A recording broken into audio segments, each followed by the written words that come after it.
Ce n'était pas prévu dans le contrat de son couple. Et pourtant, elle l'a fait, sans rien dire, sans même savoir s'il lui remarquerait un jour. Maria, 34 ans, architecte d'intérieur à Lyon, a passé 6 mois à redécorer entièrement l'appartement de son compagnon. Pas une demande de sa part, pas un « tu veux qu'on le fasse ensemble ». Elle a pris des mesures, choisi des matériaux, négocié avec des artisans et un soir discret a transformé son salon. Quand il est rentré, il a dit « c'est joli » et s'est affalé dans le canapé. Maria a souri, mais au fond, quelque chose la rongeait. Pourquoi a-t-elle fait ça? Et pourquoi ça lui fait si mal qu'il ne l'ait pas vraiment vu? Vous l'avez peut-être déjà vécu, cette sensation de donner sans compter jusqu'à vous effacer. Pour certaines femmes, l'amour rime avec sacrifice silencieux. Pas les grands gestes romantiques qu'on voit dans les films. Non. Des micro-sacrifices quotidiens, annuler un dîner entre amis parce qu'il a eu une mauvaise journée, ranger ses affaires, organiser ses rendez-vous, retenir une critique pour ne pas le blesser. Et tout ça sans jamais formuler de demande en retour. Sans même oser penser qu'elle mérite quelque chose en échange. Ce schéma, vous le connaissez peut-être. Vous l'avez peut-être même incarné. Et aujourd'hui, vous vous demandez « Pourquoi est-ce que je me sacrifie alors que lui ne fait rien? Pourquoi est-ce que je donne sans rien demander? Est-ce que c'est de l'amour ou est-ce que c'est un piège ?» Ce que vous allez comprendre dans cette vidéo, c'est le mécanisme psychologique exact qui pousse une femme à se sacrifier dans le couple.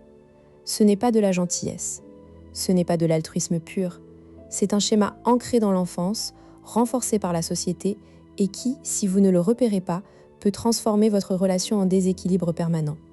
Nous allons voir pourquoi ce don sans retour est un signal d'alarme et non une preuve d'amour. Et surtout, vous allez apprendre à inverser la dynamique. Comment arrêter de donner sans recevoir, sans devenir froide ou distante? Comment créer une relation où l'échange est authentique?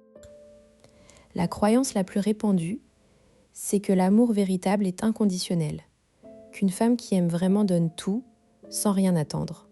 On nous vend cette image depuis des siècles. La femme dévouée, le pilier silencieux, celle qui tient la maison, qui soutient son homme, qui efface ses besoins pour les siens. Et si ce n'était pas la vérité, cette idée est dangereuse parce qu'elle légitime le déséquilibre. Si vous croyez que l'amour se mesure à ce que vous sacrifiez, vous allez multiplier les sacrifices pour vous sentir aimé. Et plus l'autre en profite sans rien donner, plus vous vous sentez insuffisante. Vous entamez une course sans fin où la seule issue est l'épuisement. Le problème, c'est que ce modèle est souvent confondu avec de l'altruisme ou de l'attachement sécurisé. Mais en réalité, il s'agit souvent d'un attachement anxieux déguisé en générosité. L'étude d'Aron sur le don sans retour montre que lorsqu'une personne donne sans réciprocité dans une relation intime, ce n'est pas un signe d'amour fort, mais un indice de dévaluation de soi. Vous donnez parce que vous ne vous sentez pas assez légitime pour demander. Alors voici le mécanisme caché. Derrière chaque sacrifice non demandé, il y a une peur. La peur du rejet si vous formulez un besoin. Vous avez appris, peut-être très tôt, que vos besoins n'ont pas d'importance. Que les aimer, c'est les taire. Alors vous développez cette stratégie de don préventif. Je donne avant qu'on me demande, pour ne pas risquer de décevoir. Vous devenez un détecteur de besoins, mais vous ignorez les vôtres. Ce n'est pas de l'amour, c'est de l'hypervigilance. Mais attention, il y a une différence entre un sacrifice occasionnel et un schéma. Sacrifier une soirée pour soutenir son partenaire en crise, c'est normal. Passer des mois à organiser sa vie autour de lui sans rien lui demander, c'est un signal. Le schéma se reconnaît à la régularité et à l'absence de réciprocité. Vous donnez et vous ne recevez pas. Et quand vous essayez de formuler un besoin, vous culpabilisez. Prenons le cas de Léa, 41 ans, directrice d'une start-up à Nantes. Intelligente, brillante, elle gère une équipe de 15 personnes. Dans son travail, elle sait négocier. Mais avec Marc, son compagnon depuis 5 ans, elle s'efface complètement. Marc est commercial, souvent en déplacement. Léa a organisé tout leur quotidien. Elle choisit les sorties, gère le planning des vacances, s'occupe de la comptabilité du couple et surtout, elle adapte son agenda aux imprévus de Marc. Un soir, Marc rentre épuisé d'un voyage. Il a oublié qu'il devait dîner avec des amis. Léa annule tout. Elle dit aux amis que Marc est malade. et elle prépare un plat à la maison. Marc ne la remercie pas. Il s'endort sur le canapé. Léa se dit « c'est normal, il est fatigué ». Mais le lendemain, Marc lui demande pourquoi elle n'a pas réservé le restaurant qu'il voulait pour leur anniversaire. Elle avait pourtant passé des heures à chercher, mais elle n'avait pas trouvé celui qu'il suggérait. Elle se sent en échec. Elle lui dit « je suis désolée, je vais réessayer ». Il ne propose pas de l'aider, il ne lui dit pas « ce n'est pas grave ». Il fronce les sourcils et retourne à son téléphone. Léa ressent une boule au ventre, mais elle la chasse. Après tout, elle l'aime. Quelques semaines plus tard, Léa a une grosse présentation au travail. Elle stresse. Marc est à la maison ce jour-là, en télétravail. Elle ose lui dire « j'aimerais que tu sois là pour moi ce soir, que tu m'écoutes répéter ». Marc lève les yeux, agacé. « J'ai une deadline, je peux pas ». Léa sent la honte monter. Pourquoi a-t-elle osé demander ? Elle se dit que ce n'était pas le bon moment. Elle annule sa demande. « Non mais c'est bon, ce n'est pas grave, je vais me débrouiller ». Marc repart dans son écran. Elle se retrouve seule devant son diaporama, le cœur serré. Ce soir-là, Léa fait une liste mentale de tout ce qu'elle a fait pour Marc, changer ses pneus neige, appeler son assureur, planifier le week-end chez ses parents, repasser ses chemises. Elle réalise qu'elle n'a jamais rien demandé en retour. Pire, quand elle l'a fait, elle s'est heurtée à un mur. Elle comprend soudain que ce n'est pas de l'amour, c'est un contrat unilatéral, et qu'elle est la seule à signer l'échec. Ce schéma, Léa l'a appris petite. Sa mère était une femme sacrificielle, qui cuisinait pour son père, même après qu'il ait critiqué son plat, qui disait « Je vais m'occuper de tout, ne t'inquiète pas ». Léa a grandi en voyant que l'amour, s'était donné sans compter, et que rien demander, c'était la preuve qu'on était assez forte. Sauf que sa mère était épuisée et que son père ne la voyait même plus. Léa est au bord des larmes en écrivant cette liste. Elle se sent idiote, mais elle a aussi une lueur de révolte, et c'est cette lueur qui va tout changer. Comment repérer ce schéma chez vous ? Posez-vous 3 questions. Premièrement, combien de fois par semaine annulez-vous vos plans pour vous adapter aux siens ? Si c'est régulier, c'est un signal. Deuxièmement, quand vous exprimez un besoin, quelle est la réaction ? Est-ce que vous culpabilisez ? Est-ce qu'il se braque ? Troisièmement, est-ce que vous avez peur qu'en demandant quelque chose, il se détourne de vous ? Si oui, vous êtes dans le don sans retour. L'enjeu, c'est que ce schéma, à long terme, érode votre estime de vous.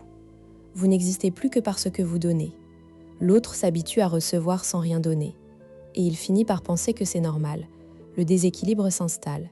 Et plus vous donnez, plus vous vous sentez vide. La relation devient une dette que vous ne pouvez jamais rembourser parce que vous n'êtes jamais satisfaite de ce que vous recevez. Certaines d'entre vous pensent « mais je l'aime et l'amour c'est donné, non ?» Non, l'amour mature, c'est un échange. C'est donner eux et recevoir. Si vous donnez toujours, vous n'êtes pas en couple, vous êtes en service. Et si vous pensez que demander c'est être faible, détrompez-vous. Demander, c'est une preuve de confiance. Vous faites confiance à l'autre pour répondre à vos besoins. Vous le rendez acteur de la relation.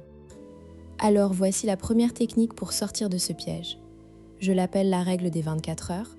Quand vous avez envie de faire quelque chose pour lui sans qu'il le demande, attendez 24 heures. Pendant ce temps, demandez-vous, est-ce que je fais ça parce que j'en ai envie ou parce que j'ai peur qu'il ne m'aime pas si je ne le fais pas ? Si c'est la peur, ne le faites pas. Laissez passer les 24 heures, vous verrez. 9 fois sur 10, ce n'était pas urgent. Et si c'était important, vous pourrez lui en parler calmement. Technique numéro 2. Exprimez un besoin par semaine. Juste un. Choisissez un besoin concret et formulable. Par exemple, j'aimerais qu'on dîne sans téléphone ce soir. Ou j'ai besoin que tu m'écoutes 10 minutes après ma journée. L'important, c'est de le dire sans vous excuser. Pas de désolé de déranger. Pas de si t'as pas le temps, c'est pas grave. Vous dites « j'ai besoin de ça, est-ce que tu peux ?» et vous attendez sa réponse. S'il dit oui, vous avez gagné. S'il dit non, vous dites « d'accord, on peut trouver un autre moment », vous négociez mais vous ne retirez pas votre besoin. Technique numéro 3. Un rituel d'échange. Une fois par semaine, vous prenez 10 minutes tous les deux. Vous dites « cette semaine, j'ai fait ça pour toi et j'aimerais que tu fasses ça pour moi ».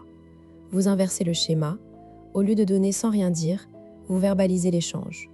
Au début, il risque d'être surpris, mais c'est un exercice d'équilibre. Et vous verrez, quand vous commencez à recevoir, vous vous sentez plus légère et vous avez moins besoin de donner.